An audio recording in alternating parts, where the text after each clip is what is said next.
Shalom pemirsa setia SR Samros Channel dimanapun saudara berada. Kembali lagi berjumpa dengan kami dalam seri pelajaran sekolah Sabat. Kita sudah tiba di pelajaran yang ke-7 saudara. Dan sebelum pendeta menjelaskan akan pelajaran kita pada saat ini, saya akan membacakan ayat inti dari pelajaran kita. Ayat intinya terdapat di dalam Yesaya 55 ayatnya yang ke-11. Demikianlah firmanku yang keluar dari mulutku. Ia tidak akan kembali kepadaku dengan sia-sia, tetapi ia akan melaksanakan apa yang ku kehendaki dan akan berhasil dalam apa yang kusuruhkan kepadanya. Pemirsa yang ada di rumah, mari kita tunduk kepala dan kita berdoa. Bapa di surga, pada saat ini ya Tuhan, kami sudah siap mendengarkan akan penjelasan daripada pelajaran sekolah Sabat. Biarlah dengan tuntunan kuasa Roh Kudus Tuhan sajalah pelajaran itu dapat kami mengerti dan kami hidupkan itu di dalam kehidupan kami sehari-hari. Inilah seru doa kami Bapa, di dalam nama Tuhan Yesus kami berdoa. Amin. Amin. Silakan pendeta.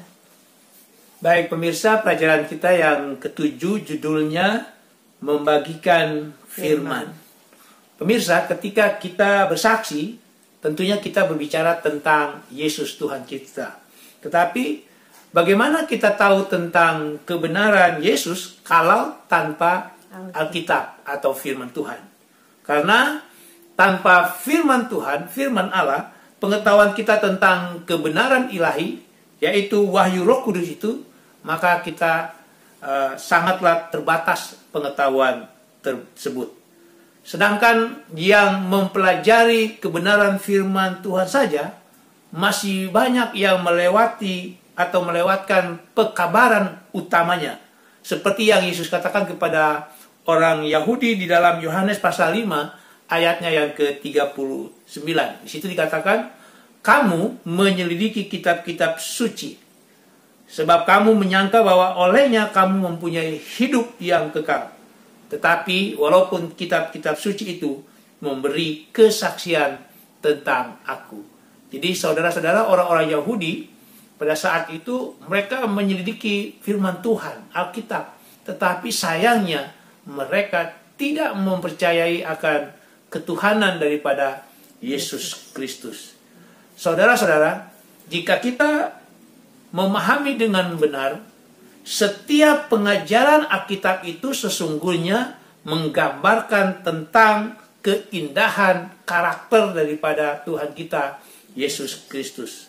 Oleh karena itu, saudara-saudara, tujuan kita membagikan firman Allah itu kepada orang lain bukanlah untuk membuktikan bahwa kita ini yang benar dan orang lain itu salah.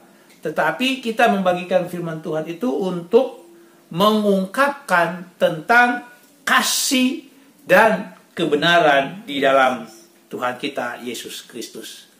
Baik, saudara, kita akan pelajari pelajaran kita yang pertama, judulnya Lambang-lambang firman Allah. Lambang-lambang firman Allah. Pemirsa, firman Allah itu dilambangkan di dalam beberapa variasi yang menggambarkan fungsi utama dari firman tersebut. Sebagai contoh, kalau kita baca di dalam Mazmur 119 ayatnya yang ke-105, di situ firman Allah digambarkan sebagai pelita atau cahaya yang menerangi kehidupan. Dan Yesus, firman yang hidup itu adalah terang dunia yang menerobos kesalahpahaman manusia tentang Allah. Lalu selanjutnya di dalam Yeremia 23 ayatnya yang ke-29, di situ firman Allah digambarkan seperti api yang menghabiskan sampah-sampah dosa dalam hidup kita, seperti keegoisan, keserakahan nafsu, dan lain sebagainya. Dan di ayat itu juga firman Allah itu digambarkan seperti palu yang menghancurkan hati kita yang keras. Berikutnya di dalam Lukas pasal 8 ayatnya yang ke-11. Di situ dikatakan bahwa firman Allah itu disamakan atau digambarkan dengan sebagai apa? Benih. Di mana firman Allah itu membutuhkan proses atau waktu di dalam memberi kehidupan baru kepada seseorang ketika orang itu menanggapi bisikan daripada Roh Kudus. Dan yang berikutnya di dalam Matius pasal 4 ayat yang keempat, di situ dikatakan bahwa firman Allah itu disamakan dengan roti kehidupan, di mana firman Allah itu memuaskan rasa lapar jiwa kerohanian daripada seseorang. Jadi saudara-saudara, pelajaran penting yang pertama itu mengapa firman Allah itu dilambangkan di dalam beberapa variasi. Saudara-saudara, firman Allah itu dilambangkan dalam beberapa variasi untuk menggambarkan fungsi utama daripada firman itu sendiri. Baik, kita lanjut ke pelajaran yang kedua, judulnya Ibu Pendeta. Judulnya kuasa kreatif dari firman Allah. Kuasa kreatif dari firman Allah. Saudara-saudara, firman Allah adalah firman yang kreatif. Firman yang keluar dari mulut Allah memiliki kuasa untuk menciptakan segala sesuatu. Seperti kita bisa baca di dalam kisah penciptaan, di dalam buku Kejadian. Dan kalau kita baca di dalam buku Kejadian pasal 1, di situ ada kata Ibrani bara yang bermakna sebuah tindakan Allah dalam menciptakan sesuatu dari ketidakadaan, ya, ketidakadaan. Dan itu dilakukan Allah melalui kuasa firman yang diucapkan Allah. Jadi kalau saudara baca di dalam Kejadian pasal 1 itu, disitu dikatakan berfirmanlah Allah maka apa? Jadi. Seperti itu. Dan saudara-saudara, kuasa kreatif daripada firman Allah itu bukan hanya pada saat menciptakan dunia saja, tetapi juga menopang dan menjaga dunia. Begitu juga saudara-saudara, kuasa kreatif dari firman Allah itu memberi kuasa yang menghasilkan kehidupan. Itulah kuasa kreatif daripada Allah. Firman Allah. Oleh karena ketika kita memahami janji-janji Allah yang ada di dalam firman Allah, maka hidup kita ini dapat diubahkan. Dan ketika kita membantu orang lain untuk memahami firman Allah, untuk memahami janji-janji yang ada di dalam firman Allah, maka Roh Kudus akan mengubah hidup orang itu juga. Jadi pelajaran penting yang kedua, saudara-saudara, bagaimanakah firman Allah itu menjadi suatu kuasa yang kreatif? Saudara-saudara, firman Allah itu sekali lagi adalah kuasa yang kreatif. Karena di dalam penciptaan, Allah menciptakan melalui firman-Nya dari ketiadaan menjadi apa? Ada. Dan firman itu dapat juga dengan kuasa yang kreatif mengubah kehidupan seseorang. Selanjutnya kita masuk ke pelajaran yang ketiga. Judulnya manfaat mempelajari firman Allah. Manfaat mempelajari firman Allah. Saudara-saudara, ada banyak manfaat dari mempelajari akan firman Allah. Kalau kita baca di dalam 2 Petrus pasal 1 ayatnya yang keempat, Rasul Petrus mengatakan, kalau kita mempelajari firman Allah itu, maka kita akan menjadi bagian daripada kodrat ilahi. Lalu Yakobus, saudara daripada Yesus, di dalam Yakobus pasal 1 ayatnya yang ke-21 mengatakan bahwa dengan mempelajari firman Allah itu, maka firman itu yang mempunyai kuasa yang kreatif itu dapat menyelamatkan kita. Dan berikutnya di dalam Kisah pasal 20 ayatnya yang ke-32, hamba Tuhan Rasul Paulus mengatakan bahwa firman Allah itu berkuasa membangun kerohanian kita, dan juga apa? Menganugerahkan kepada kita bagian yang ditentukan oleh Allah bagi orang-orang yang telah dikuduskannya. Dan kalau kita baca di dalam 2 Korintus pasal 3 ayatnya yang ke-18, Rasul Paulus mengatakan bahwa firman Allah akan mengubah kita, ya, mengubah hidup kita itu menjadi seperti apa? Kehidupan daripada Tuhan kita Yesus Kristus.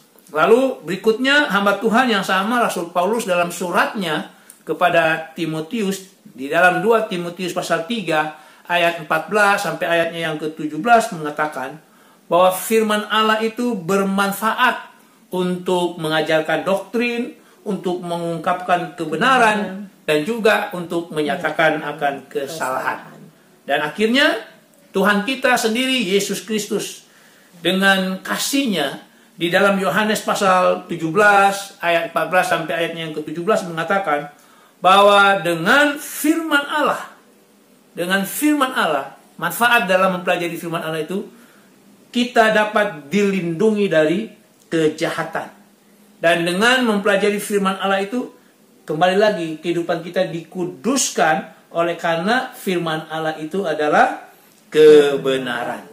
Jadi pelajaran penting yang ketiga, saudara-saudara, apakah manfaat dari mempelajari akan firman Allah?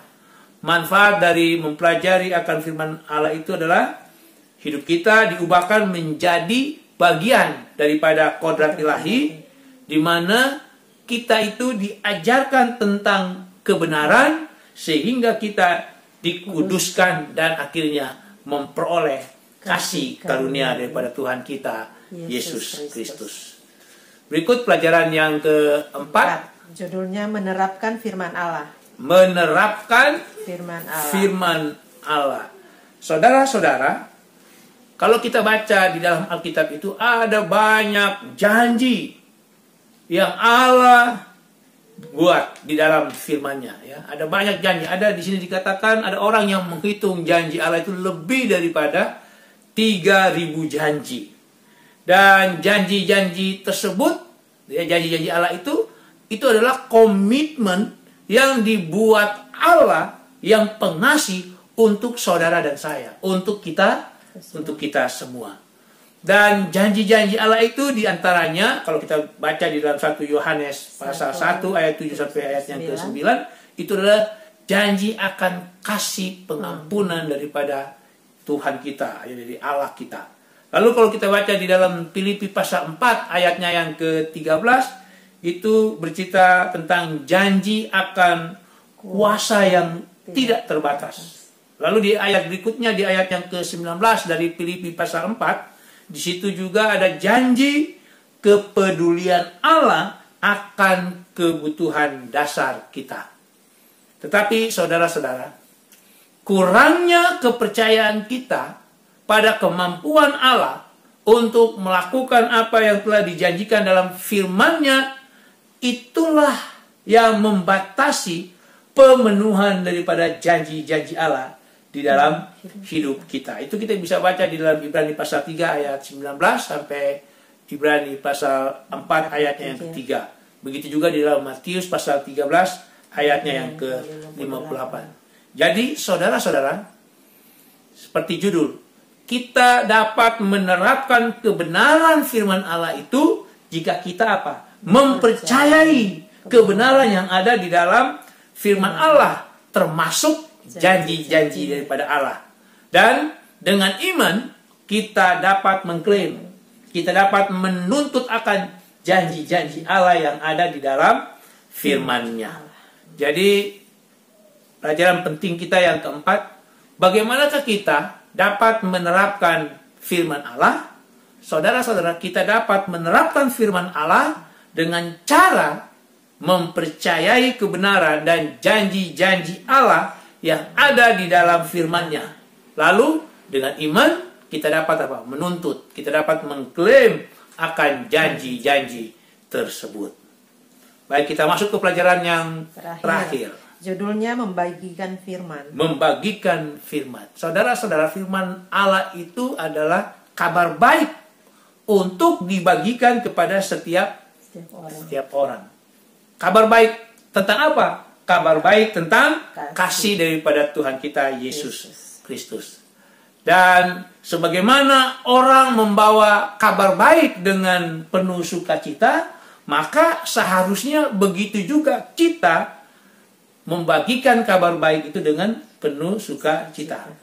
Dan itulah yang dilakukan oleh Rasul Petrus ketika para pemimpin agama berusaha menghentikan dia dalam menyampaikan kabar baik tersebut. Kalau kita baca di dalam Kisah pasal 4 ayatnya yang ke-20, Rasul Petrus katakan kepada para pemimpin agama pada saat itu, dikatakan begini, sebab tidak mungkin bagi kami untuk tidak berkata-kata tentang apa yang telah kami lihat dan yang telah kami dengar. Jadi itulah kabar baik, dengan penuh sukacita, apapun resikonya dia tetap maju terus, dia mengabarkannya. Begitu juga saudara-saudara dengan hamba Tuhan yang lain, Rasul Paulus, dia tidak pernah lelah menceritakan kisah pertobatannya. Hatinya dipenuhi dengan sukacita di dalam Yesus Kristus. Dan bagi Paulus, kabar baik adalah untuk dibagikan juga, ya. Dan Rasul Paulus ini tidak bisa diam, dia selalu membagikan akan kabar baik itu. Saudara bisa baca di dalam Roma pasal 1 ayat 14 sampai ayatnya yang ke-16. Lalu saudara-saudara, dalam membagikan firman Allah ada 3 prinsip Alkitab yang perlu kita ketahui. Yang pertama itu di dalam 2 Timotius pasal 4 ayatnya yang kedua. Jadi prinsip yang pertama itu, apa yang kita katakan, yang kita mau kasih tahu itu apa. Lalu kalau kita baca di Yesaya 50 ayatnya yang keempat, ini prinsip yang kedua, dikatakan bagaimana kita mengatakannya, ya, tentang kabar baik itu. Lalu yang ketiga, Pengkhotbah pasal 3 ayatnya yang pertama, prinsip yang ketiga adalah kapan kita mengatakannya. Jadi saudara-saudara, pelajaran penting yang terakhir, apakah 3 prinsip Alkitab dalam membagikan firman Allah? Saudara-saudara, 3 prinsip Alkitab dalam membagikan firman Allah adalah, pertama, apa yang kita katakan. 2, bagaimana kita mengatakannya. Dan yang ketiga, kapan kita mengatakannya. Inilah pelajaran kita pada hari Sabat ini. Mari kita tunduk kepala, kita berdoa. Bapa di surga, terima kasih atas pelajaran sekolah Sabat yang begitu indah, di mana kami diajarkan tentang membagikan firman Allah. Biarlah dengan penuh sukacita dan dengan kepercayaan yang sungguh akan kebenaran firman Tuhan dan juga kepastian janji-janji yang ada di dalam firman Allah itu, maka kami dapat membagikannya kepada orang lain, sehingga bukan hanya hidup kami yang diubahkan, tetapi orang lain juga kehidupannya dapat diubahkan oleh kuasa Roh Tuhan yang kudus itu. Bapa di surga, berkati kami semua. Inilah doa kami Bapa, di dalam nama Tuhan Yesus. Amin.